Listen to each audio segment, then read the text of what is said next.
ভয়, রোগ আর অশুভ শক্তির মাঝেও যদি ঈশ্বরের সুরক্ষা চান, প্রার্থনা আপনার জন্য।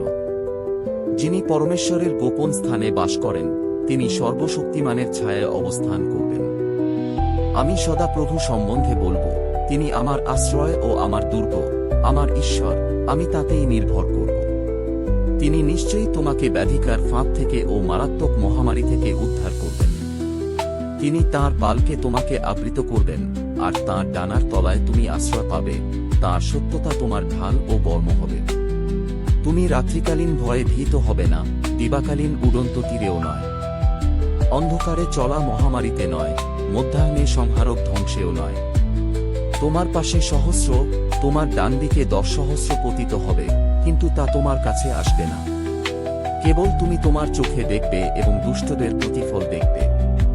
কারণ তুমি সদাপ্রভুকে, আমার আশ্রয়, পরমেশ্বরকে তোমার নিবাস করেছ। কোন অমঙ্গল তোমার উপরে আসবে না, কোন মহামারী তোমার তাঁবুতে নিকটবর্তী হবে না।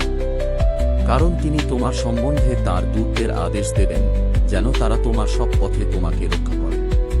তারা তাদের হাতে তোমাকে বহন করবে, পাছে তুমি পাথরে তোমার পা আঘাত কর। তুমি সিংহ ও বিষধর সাপের উপর দিয়ে চলবে, তরুণ সিংহ ও অজগরকে তুমি পায়ে দমন করবে। কারণ সে আমাকে ভালোবেসেছে, তাই আমি তাকে উদ্ধার করব। সে আমার নাম জেনেছে, তাই আমি তাকে উচ্চস্থানে স্থাপন করব। সে আমাকে ডাকবে, আর আমি তাকে উত্তর দেব।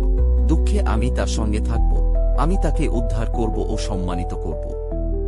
দীর্ঘ জীবন দিয়ে আমি তাকে পরিতৃপ্ত করব, এবং আমার পরিত্রাণ তাকে দেখাব।